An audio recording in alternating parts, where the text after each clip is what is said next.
to episode 16 of the Successory show, and this week our title is If You Don't Know, Then Kindly Shut the Fuck Up. Minus the kindly. Minus the kindly.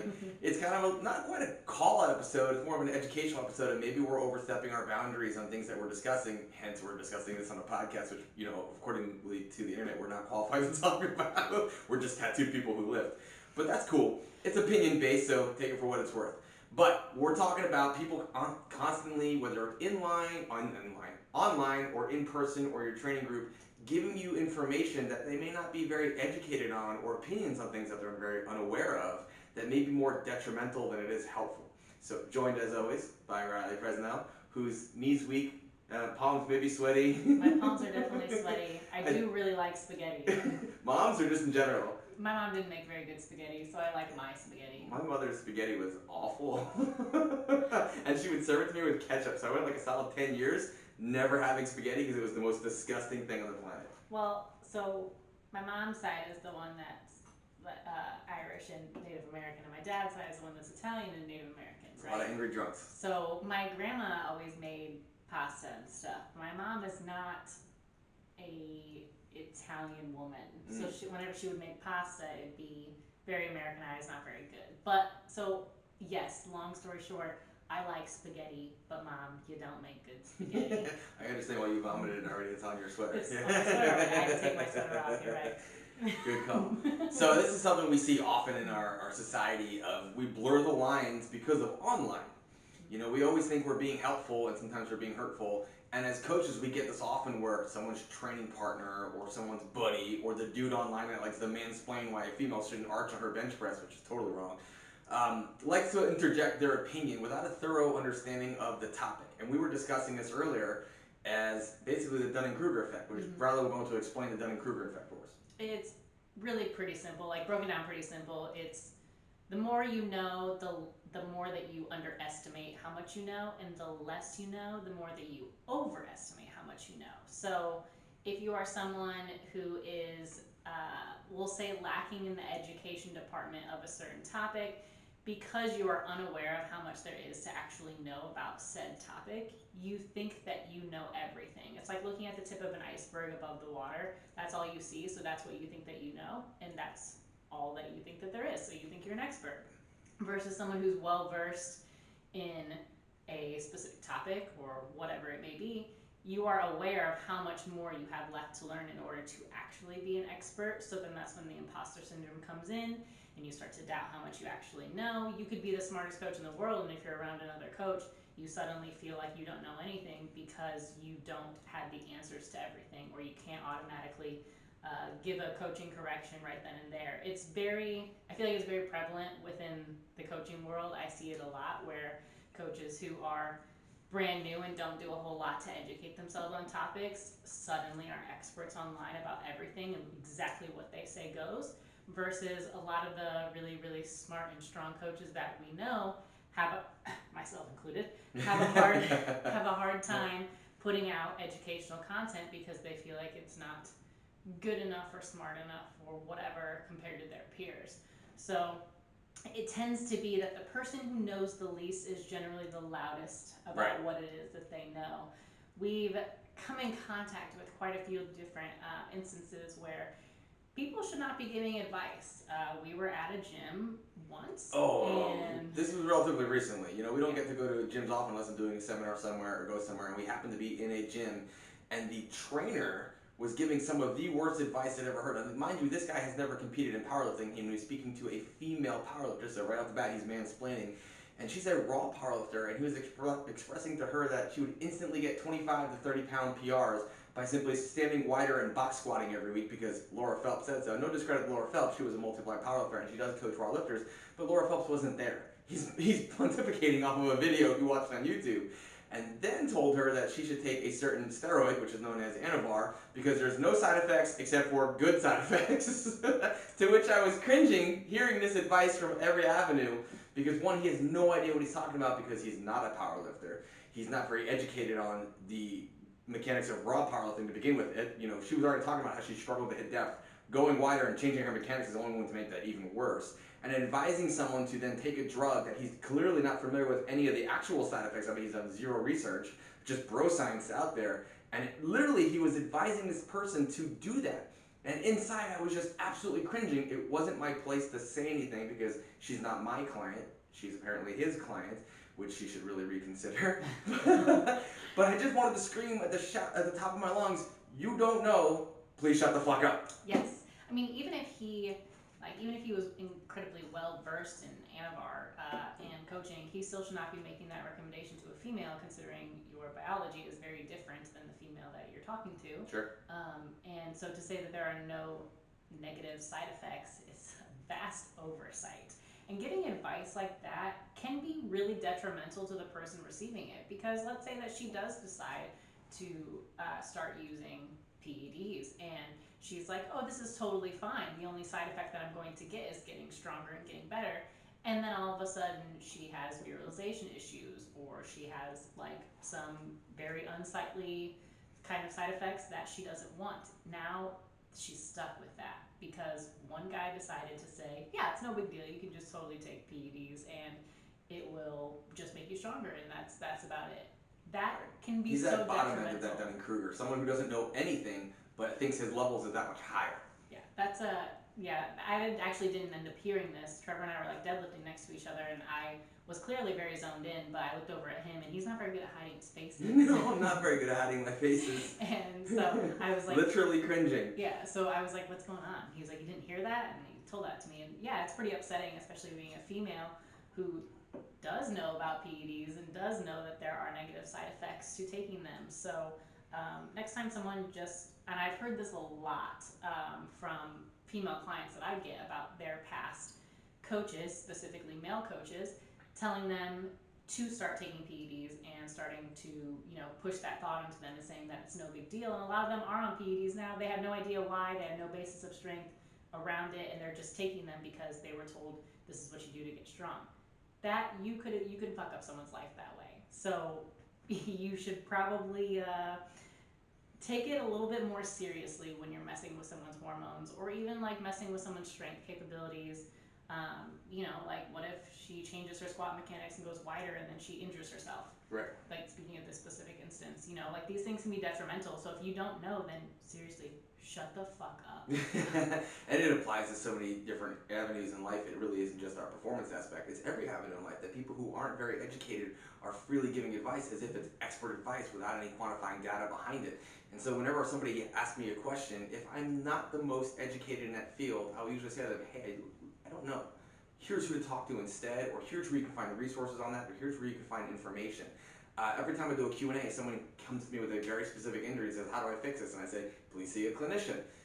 That free advice is worth exactly what you paid for, but it can actually cost you a lot more because it can be very, very harmful without any actual background data on how they hurt themselves, what their mechanics are, what they're doing. I can't answer a black and white question with, do this. That would be very, very irresponsible, and that's just something that happens very often on the internet, is you get someone saying, just do this. And it's not just do this, it should be more of, from what I'm hearing, maybe this is what we're dealing with.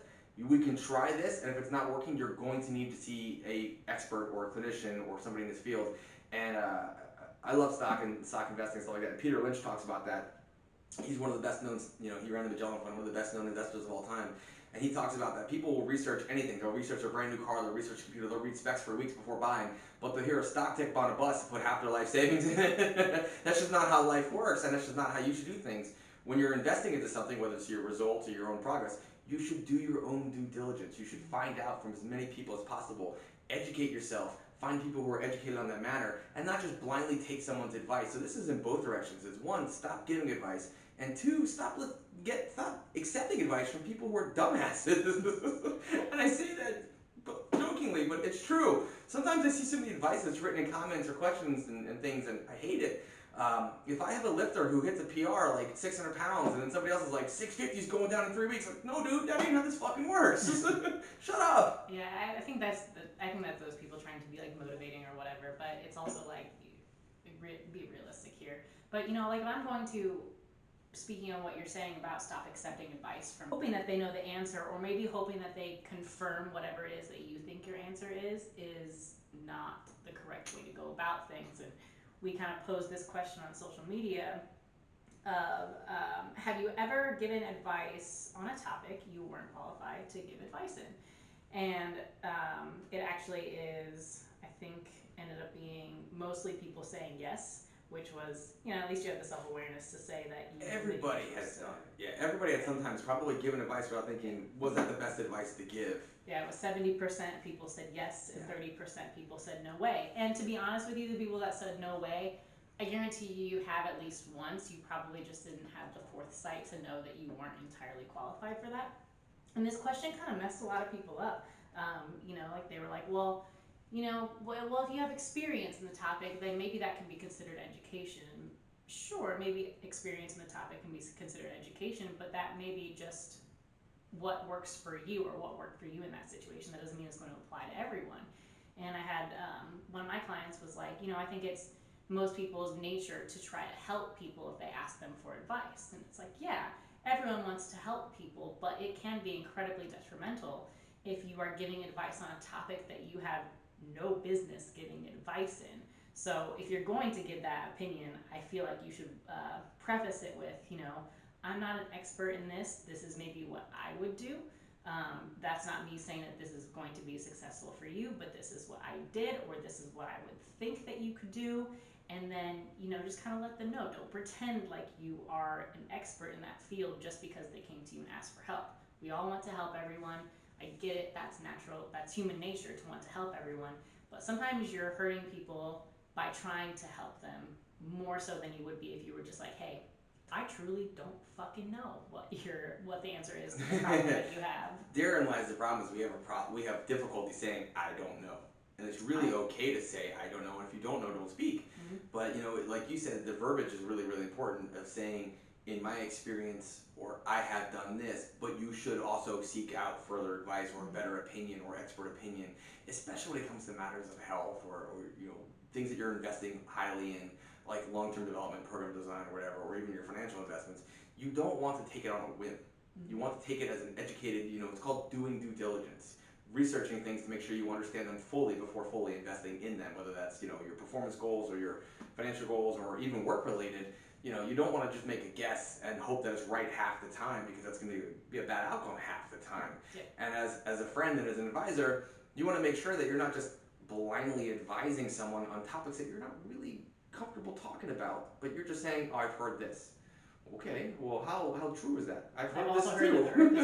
Yeah, we've heard the earth is flat. We've heard all kinds of things. Yeah. People make things up along the way, or stories get distorted along the way, and delusions of grandeur happen, and we think we're bigger or better than we are. Always be learning, always ask questions, and never take something as truth just because somebody you trust has said it. Mm-hmm. You should trust in their education before you believe it as truth. Like, you don't go to the pharmacist to see what's wrong with you, you go to the doctor. The pharmacist gives you the pills. There's a very funny Curb Your Enthusiasm episode where he's arguing back and forth because the pharmacist said this, but the doctor said that. And the doctor's looking at him, he's like, he's a pharmacist. He's like, yeah. He's like, I'm a doctor. It's like, this is what I do for a living. He dispenses the pills, I prescribe the pills. But that's just how life is we're so willing to take advice as absolute truth and never research it. So the fault is not just on the person giving the advice. The fault also lies on the person taking the advice.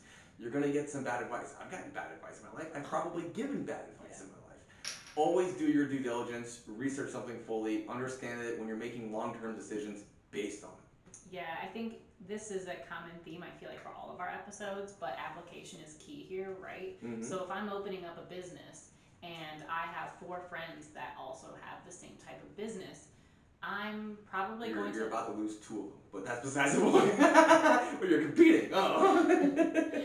Yeah, that's besides that point. Like if I want to run my business, yes, I'm probably going to ask all 4 of those friends, for some advice, as long as they're willing to give it to me. But that doesn't mean that the way that they do or the way that they run their business is the most optimal way for me to run my business. And I see it with like coaching, where I feel like coaches always talk about like what programs they use to write their program, what programs they use to write their programs. Yeah, like people are always like, oh, what do you use? And they're like, oh, I use Google Drive. And someone's like, oh, I use Excel. And then they're just like trying to sell you on the fact that, hey, this one works really, really well for me. You should try it. But like even something small like that on like where we write our programs, can differ from person to person. Like I know that the way that Trevor writes his is very efficient for him, and it's the way that he likes to do it. The way that I write mine is very efficient for me, and it's the way that I like to do it, and it's what works for me, and it's what works for Trevor. So even though other people do it differently, doesn't mean that the way that you're doing it or the way that that person is doing it is wrong either. It's all in the application. So once again, like if you have multiple people doing different things, ask for advice and be like, oh, how did this work for you this way? Why did it not work for you? Why did it work for you? And ask, and then decide what is necessary for you to apply or what you can kind of ignore and realize that maybe it doesn't fit what you need to accomplish. Yeah, I mean, that's true. I mean, you're going to find your level of efficiency, but that comes from your due diligence and research. I've tried learning Excel, and I've tried like Train Heroic. I've tried other avenues, and I found it was far less efficient for me. And I've even polled and asked my athletes that I work with, do they want me to change it? Do they want me to try it? And they're usually like, no, I really like how you deliver it. It's very simple for me to track. It's very simple for me to keep notes. It keeps everything organized for me. I can just copy and paste it down and just write notes underneath it. So it's great. And the ones who like Excel spreadsheets tend to put it in an Excel spreadsheet. And then they send me their notes by sending me a screenshot of their Excel spreadsheet. It's easy for everyone, and so it's efficient. Are there better programs? Possibly, but they may not be better for me. And so if I were to say to, or somebody would come to me and say, oh, you'd be so much better off if you use this. I've had it. I've had a lot of people tell me that. And every time I've tried it, I haven't been better off. I've been frustrated and backwards. So you have to look at that advice from face value. Are they experts on program efficiency? No, they're experts on coaching usually. And that's how they coach, and that's how they're efficient. So, you know, if somebody came through me and had like some type of algorithm for Google and Excel and all these sheets and could do something and explain to me how it would make my life more efficient, I'd probably be more apt to listen. But just another coach saying, I use this and it's better, it's better for you. Yep. It's not necessarily better for me. Same thing with cues, you know, like I got a lifter texted me the other night and was like, someone said that I am squatting my deadlift too much. And mind you, this girl is not even remotely squatting her deadlift, but it was just something that I guarantee wasn't told to that other person about their lifts, that they were squatting it too much. And so now that they think that they see it in everyone, and so now they're like, oh, I have to. That's your reticular activation system. Yep. When you hear something or see something, you begin to continually look for that thing. It's like, you know, if you start talking about a Volkswagen Beetle, everywhere you drive, you're going to see a Volkswagen Beetle. Yep. And that's called the reticular activation system. And that's what happens is someone cued her that she was squatting her deadlifts. And anytime someone struggles, like, oh, you're probably squatting your deadlifts. But she didn't even know what she's looking for. Because I looked at the video, and I'm kind of a deadlift aficionado. I'm like, no, she's not. Well, it was funny because I was sitting there on the couch and I got that text and I was like, okay, I'm going to rewatch it just to make sure it's on the oversight on my part. So I rewatched it and I was like, I'm going to get a second opinion. So I showed it to Trevor and I was like, is she squatting? And he was like, no, and told me some other cues of what she was doing. And I was like, nope, that's all I needed to know is make sure that she wasn't squatting because she was kind of in her head about it. She was like, it's kind of keeping me up. And I'm like, you are not even remotely squatting your deadlifts, so please don't get in your head to make you think that you are. So yeah, that, like, once again, even like small advice like that, like I get that you're trying to be helpful in those situations, and like or you think you're being helpful. You think that you're being helpful, and like, you know, you're telling your training partner or whoever, you know, like, hey, well, this is what I'm doing, so maybe this is what you're doing. Like, I get the thought process of trying to be helpful and thinking you're helpful there, but generally, if that person has a coach and that person, you know, trusts that coach, they can ask them for cues. That coach should be giving them the proper cues based off of their mechanics and their anatomy and everything. Not everyone's built the same, so you can't just blanket statement everyone saying that, oh, well, this is what happened to me, so you probably have it too. That's how it works. Happens a lot. Or even another coach will reach out to an athlete that I coach and say, hey, I'm noticing this. And I'm like, I'm not trying to work on that. That's not my biggest problem. You're taking them away from what I'm trying to have them focus on, and it's detrimental, so it harms the athlete when they're getting different perspectives from people who probably do know but don't know what you're trying to accomplish or work on with something, because they've never come to you and say, what are you trying to work on with this lift or this athlete? They just assume. So, you know, it's a double-edged sword. You got to be careful of who you're advising. You got to be careful of who you're listening to. Always do your own due diligence and make sure you're not going out of your way to be harmful to somebody else if you don't really understand the topic of discussion. And because you think you're being helpful, you're being detrimental. Yeah, sometimes 11 different voices isn't necessarily helpful to someone who's trying to learn one thing. I know that was something that was always a little bit of a problem back when Jenna and I lifted at Rockwell. Is, you know, there was a lot of coaches at Rockwell, and they would tell her different things of what her coach was telling her, and I generally tried to be quiet about it because I know it's annoying hearing 6 different people tell you 6 different things and you're trying to figure out which one actually applies to your lifting. And it's happened to me as well, where 5 different coaches have been trying to tell me one thing, and I'm like, my brain literally can't handle that much information or process that information at one time. And like Trevor said, if you're trying to work on one specific thing, but everyone's trying to point out the angle of your pinky toe, you're going to get frustrated, and you're probably going to set yourself backwards a little bit because you're thinking too much. There's a great Jim Rohn quote, the personal development speaker, and he says, "You have 2 eyes, 2 ears, and 1 mouth. You should be looking and listening twice as much as you're talking." Yes. And that's just something we all have to learn. So I bite my tongue a lot. I don't volunteer information. I wait until I'm asked. If people come to me, I will help them. If they don't come to me, I don't express anything. Even if I know I can help them, I don't, because it's not my place, it's not my business. They have not asked me to do so, so I don't ever step my bounds. But there's a lot of people like, "How can you never told me?" I'm like, "You've never asked me." Yes. I look, I listen, but I don't speak until I'm asked to. Yeah, I feel like that's valuable in itself. But it gets frustrating when you're trying to learn things and people are telling you a million different things, and and I think even in the garage the other day, we've been working on some different patterning with my squats, and I asked him a question and I prefaced it with, "You can also tell me if I'm trying to think about and change too many things at once, because your brain just literally cannot handle trying to do 4 different cues at one time." What? Multitasking doesn't work? Who said this? Context is key. Context is key here. But I feel like I talk about this with my lifters a lot, where they're like, it'll be like week 3 of the block, and on week 1 I gave them a cue, and on week 3 they're like, "Okay, what else do I need to work on?" And I'm like, "You need to keep working on that same cue that I told you in week 1, because 1, it's not perfect yet, so keep aiming for that, and 2, I don't want to change anything yet until this cue becomes autonomous. So stop trying to learn new things all the time, I guess." No, that's not true. Okay, I should say it that way. No, but singularity of focus does matter. Singularity of focus is how you're going to get that one thing done. It's how you're going to get that one thing understood. And if you're trying to aim for everything, you're going to hit nothing. So it's aim small, miss small, singularity of focus. I had 3 different women reach out to me to ask about the comment about the butt not working, if it was about them. So, yes, all of you at the same time, simultaneously, but mostly Alexis, because she's going to laugh when she listens to this one. She's going to be like, "You talking about me again?" Yeah, Alexis, we were talking about your butt. Talking about your butt, yeah.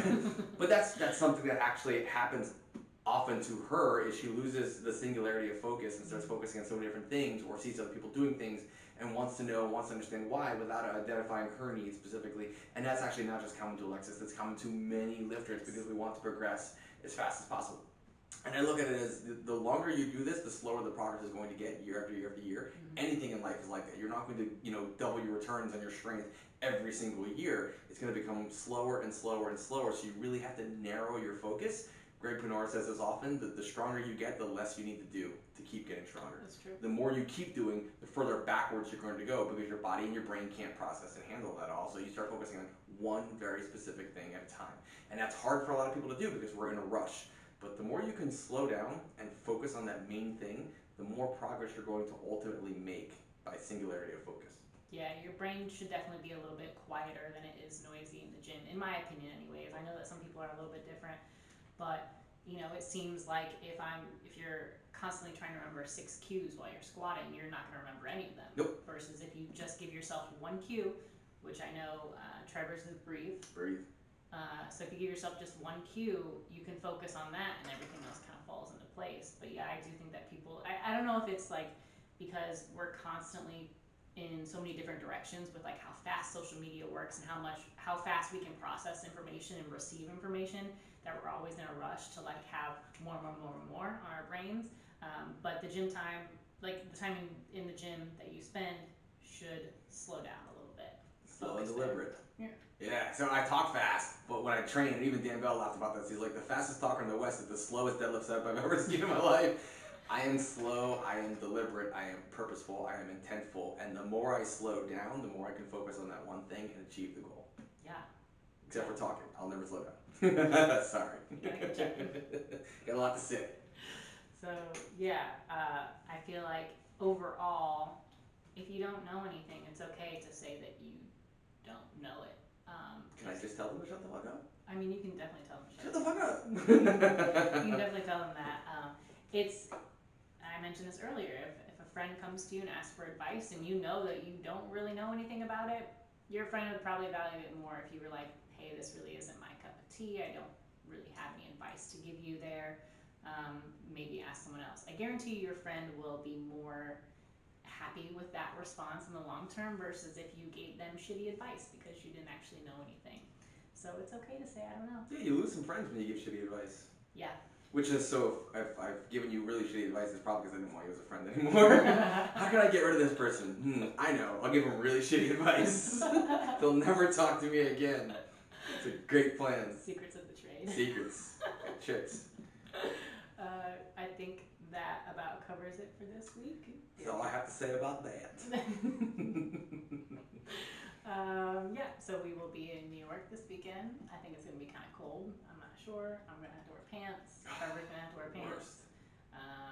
And then in the weekend after that, we'll be in Oklahoma. I think we talked about this last time on the podcast as well. But yeah, so we will check in with you guys next week for episode 17 of the Successory Show. Thanks for tuning into this one. If you feel so kind that you could leave a review on iTunes. 5-star review or I will punch you. That's correct. In the face. Leave a review for us on whatever your respective platform is. Share the podcast if you see it. Tell your friends if you like it. You can follow us on Instagram. Trevor's is @ChappyStrength. Mine is @RileyFresno. You can also catch Trevor on the Coach's Corner podcast, which releases, I think, like usually every Friday. Yeah. With Tony, he's pretty cool too. Like, if you want to follow Tony, you can. He's alright. Yeah, I mean, whatever. I have yet to give him bad advice. Still a friend. Still a friend. Okay, that's all for this week. Thanks, you guys, for listening, and we'll talk to you next week.